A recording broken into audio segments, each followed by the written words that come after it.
Ya, pemirsa, Majelis Hakim menjatuhkan vonis pidana seumur hidup terhadap terdakwa Irjen Teddy Minahasa, dan vonis ini lebih ringan dari tuntutan jaksa yang menuntut pidana mati.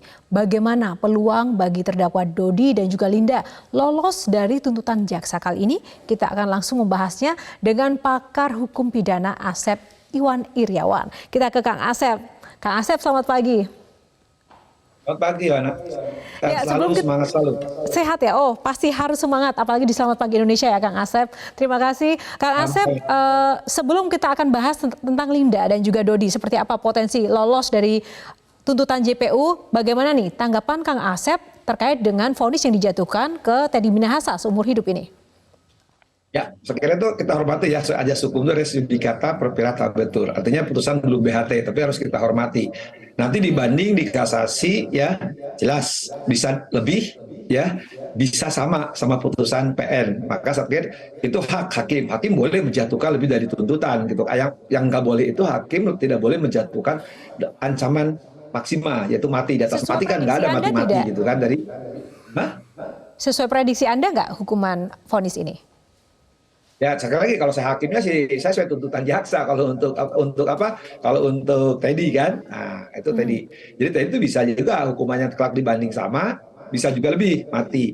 Tapi kalau yang tiga lagi ya, yaitu Dodi, kemudian Linda, kemudian Kasyanto, kemudian S, yaitu bisa sama.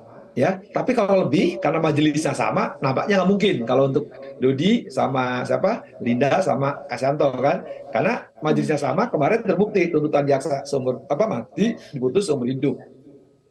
Kalau sama prediksi ya, kalau tadi saya bilang ini bisa berubah semua di tingkat banding maupun tingkat kasasi. Tapi kalau untuk yang sekarang hari ini nampaknya pasti akan berkurang juga gitu kan, terbukti juga. Pastinya akan berkurang. Apa yang menyebabkan poin-poin apa atau peluang apa yang menyebabkan tuntutan JPU terhadap Dodi dan Linda ini bisa berkurang? Ya, yang pertama majelisnya sama, peristiwanya sama. Yang kemarin tuntutannya kan hukuman mati, terbukti oleh majelis yang sama, peristiwa yang sama dikurangi, didiskon ya, jadi dari mati seumur hidup. Pasti juga Dodi, Linda, Kasyanto juga pasti hal yang sama, tidak mungkin tidak dikurangi kan? Karena tidak mungkin, artinya memang gitu itu kan, sudah menjadi alur hukum ya, dengan alur vonis seperti itu. sama pada umumnya. Apalagi kalau lebih itu jelas saya berani mengatakan tidak mungkin lebih dari tuntutan, pasti berkurang. Apalagi ini tokoh utamanya adalah Teddy Minahasa yang berkurang, sementara yang lainnya pun sudah otomatis begitu ya, Kang Asep? Karena tokoh utama jenderalnya aja kenanya cuma seumur hidup. Nah, apalagi anak buahnya ya, dalam tanda petik ya, pasti nggak mungkin lebih dari tokohnya gitu. Pasti di bawah itu. Di bawah tuntutan lagi ya, pasti tidak mungkin sama dengan tuntutan. Saya berani mengatakan kalau alur pertimbangan hakim selama ini ya, kalau majelisnya sama, kecuali majelis hakimnya berbeda. Kalau majelis hakim berbeda, kemungkinan tambah atau berbeda, kemungkinan ada. Nah, ini kalau kita melihat kuasa hukum Dodi sendiri berkali-kali menegaskan bahwa harusnya Dodi ini bisa mendapatkan hukuman bebas seperti itu. Apalagi Dodi dan juga Anita sendiri, Linda ini, itu kan juga posisi JC, Justice Collaborator-nya ini juga besar. Nah, bagaimana menurut Anda tuntutan bebas ini apakah memang juga layak dan mungkin untuk didapatkan oleh Dodi?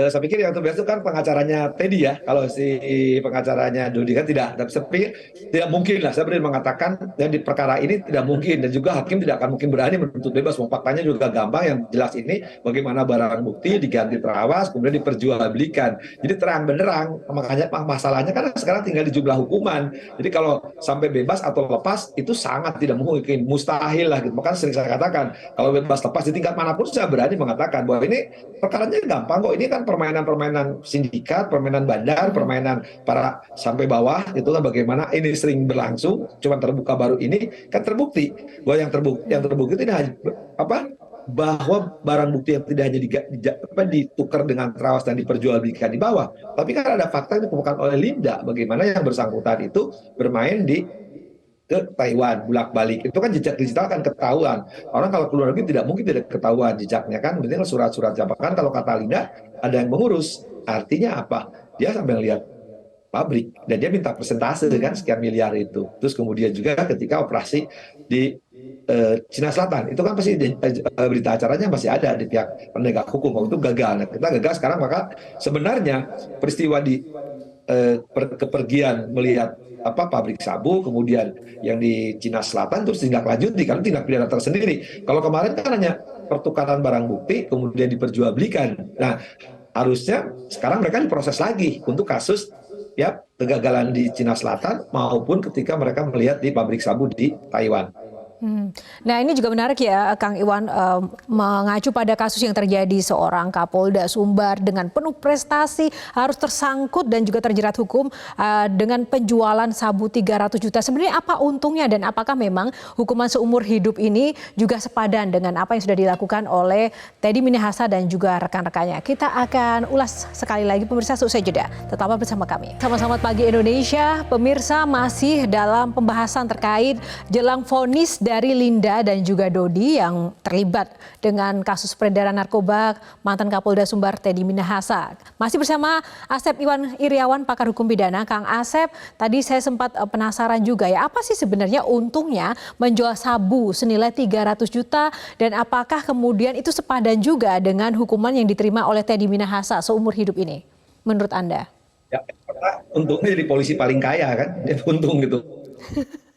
Gitu. Jelas itu yang pertama. Yang untungnya rakyat Indonesia gitu kan, bayangkan sekian ya jumlah yang ditukarkan, itu yang baru ketahuan, belum yang tidak ketahuan, minimal seperti yang dikatakan Linda itu yang di Cina Selatan maupun di Taiwan. Artinya ketika dia menyuruh menjual ya, dan kemudian versinya dia adalah menukar, bayangkan 1 gram itu kalau dimakan ya oleh anak-anak muda, siapapun yang makan, bisa yang tua, bisa yang muda, bisa anak-anak, berapa yang jadi korban. Artinya apa? Yang buntung itu rakyat Indonesia, dia untung. Tapi sekarang untung ketahuan gitu. Kalau nggak untung nggak ketahuan, bayangkan yang korban itu generasi muda. Bayangkan sekarang aja jumlah yang penyalahguna itu kan hampir 4 juta lebih. Tidak sampai kita tidak mampu kita menanggulangi itu gitu. Apalagi kalau sekarang barang itu telah beredar. Apalagi yang sebelumnya telah beredar. Jadi keuntungan yang dia dapat ya merusak anak bangsa. Itulah keuntungan dia gitu. Makanya wajar seharusnya, makanya hukumannya sebenarnya kalau saya sih jangan seumur hidup, maksimal yaitu mati. Nah, makanya tadi di awal saya tanya Anda, apakah sesuai dengan prediksi? Kalau Anda kan lebih pas mungkin hukuman mati ya, karena ini bukan masalah kejahatan biasa, ini sudah masuk kejahatan luar biasa. Apakah pengabdian dan juga prestasi seorang Teddy Minahasa ini juga bisa menjadi celah seseorang, Kang Asep, untuk mendapatkan keringanan hukuman? Karena ini juga bagian dari poin yang selalu digaungkan oleh pihak Teddy Minahasa menjadi peluang untuk mendapat keringanan.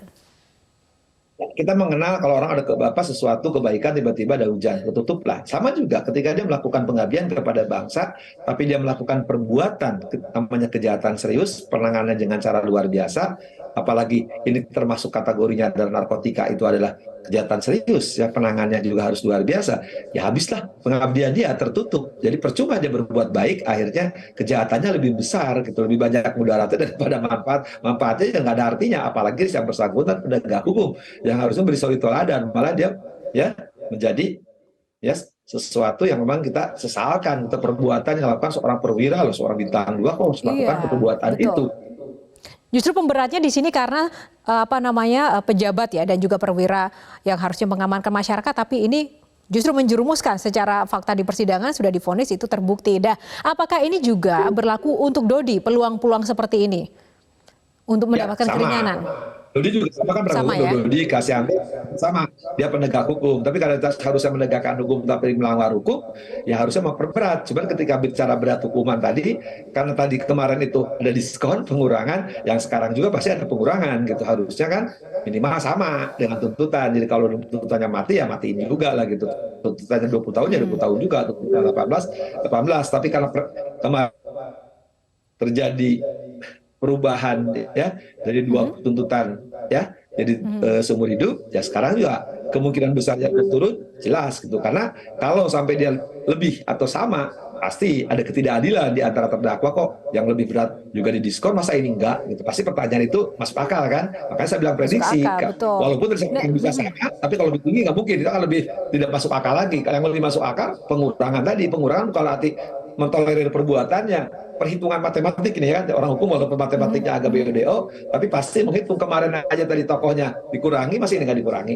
apalagi majelisnya sama gitu.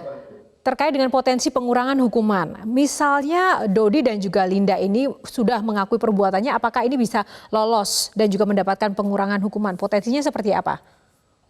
Ya, kalian pertimbangkan kemarin kan, bagaimana majelis hakim pertimbangkan yang memberatkan, yang meringankan. Kita yang memberatkan, berkelit, tidak berterus terang dan sebagainya. Kalau Dodi sama Linda kan berterus terang di persidangan, itu yang memang dan menyesali perbuatan. Tapi yang lebih penting justru di kasus Dodi dan Linda tuh karena mereka yang membuka, gitu kan. Kita jadi tahu persoalan justru ketika Dodi dan Linda membuka itu. Bahkan kan tadi Linda itu membuka kejahatan-kejahatan lainnya. Jadi saya pikir pasti majelis akan pertimbangkan itu hal yang meringankan. Artinya beda ketika kemarin kan mengkhianati program pemerintah, tidak mengakui, berkelit gitu kan. Nah, kalau sekarang pasti pertimbangan itu tidak akan muncul, cuma pasti bertentangan dengan program pemerintah, tapi dia hal meringankan, dia mengakui dan menyesali. Itu yang mungkin akan menjadi pengurangan dari tuntutan, berbeda dengan tuntutan. Tapi sekali lagi, hakim boleh menentukan sama atau di bawah itu. Nah, kalau kayak gitu, apa yang kira-kira menjadi pertimbangan hakim untuk menjatuhkan hukuman atau vonis pada Dodi dan juga Linda menurut Anda? Ya, pengurangan tadi pasti akan dipertimbangkannya karena keterus terangannya dan penyesalannya. Yang dua itu kan membuka sebuah cerita itu. Kalau Dodi kan masih berkelit dan berkilah itu kan selalu menyangkal dan tidak mengakui perbuatannya. Tapi kalau Linda sama Dodi itu mengakui gitu. Nah, ketika mengakui ini, saya yakin pertimbangan inilah yang akan justru menurunkan dari tuntutan yang akan berbeda dengan tuntutan JPU. Oke, nah Kang Asep ini kan termasuk sebenarnya juga kasus serius, kasus luar biasa menyangkut dengan narkoba dan juga pejabat keamanan negara seperti itu. Nah, walaupun ini nanti sudah vonis lembaga atau pihak berwenang mana sih yang memang juga benar-benar harus melanjutkan, siapa tahu ini memang benar-benar membuka sindikat yang lebih besar lagi seperti itu. Bisa tidak diusut secara hukum dan bagaimana memulainya? Ini kan kejahatan narkoba itu kan kejahatan sangat masif. Ini bagaimana mafia-mafia berusaha, pihak-pihak tertentu lah, bisa beli enaknya menyebutnya. Indonesia ini kan negara yang kaya SDA-nya, sumber daya alamnya, sumber daya manusianya. Nah, kalau Indonesia kuat, ya bahaya bagi pihak-pihak tertentu.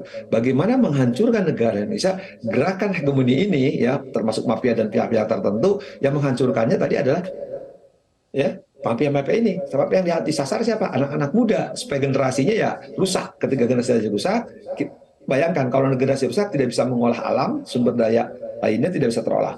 Nah, makanya kewajiban siapa? Ya kewajiban yang pertama stakeholder seluruh anak bangsa, ya terutama yang jaga keamanan ketertiban adalah pihak-pihak kepolisian. Nah, bayangkan kalau kepolisiannya ada oknumnya melakukan ini kan lebih terhina lagi gitu kan. Nah, ya karena banyak yang skeptis, Kang Iwan, Kang Asep. Ada yang skeptis, wah ini pasti meledak, terus habis itu nanti pasti muncul lagi seperti itu. Karena ini melibatkan polisi. Pasti kalau ini, ya makanya saya katakan, narkotika, korupsi, ya dan teroris itu tidak akan pernah berhenti dan tidak akan habis. Terutama narkotika, kalau narkotika kan duitnya lebih gede, kalau teroris kan masalah ideologi, kalau korupsi memang mindset penjahat dan pejabat gitu kan. Nah, kalau narkotika itu nilainya kan lebih besar, dan sekarang udah berhasil godaannya itu. Yang terakhir itu kan tujuan akhirnya itu tadi menghancurkan, polanya bagaimana penegak hukum kena. Kalau polisi sudah kena, jaksa sudah kena, hakim sudah kena, bahkan hakim mainnya di ruang sidang walaupun tidak diproses tuh kan, kita sesakan. Itu keberhasilan mereka. Jadi betul kata Yohana, ini pasti akan berulang selama apa? Tidak ada kesadaran ya dari personal terutama penegak hukum ya tidak mau merubah. Ini membahayakan, istilahnya ya cari duit jangan di situlah gitu. Kalau jualan narkoba, jualan daun, masih banyak daun-daun lain, minimal kan daun telinga gitu kan. Tapi sebenarnya kalau misalkan penegak hukumnya dan negakan, tapi malah negak barang itu. Iya, jangan sampai negak barang itu. Setuju sekali. Quote of the day, Kang Asep. Terima kasih untuk pesannya dan juga ulasannya di Selamat Pagi Indonesia. Salam sehat selalu.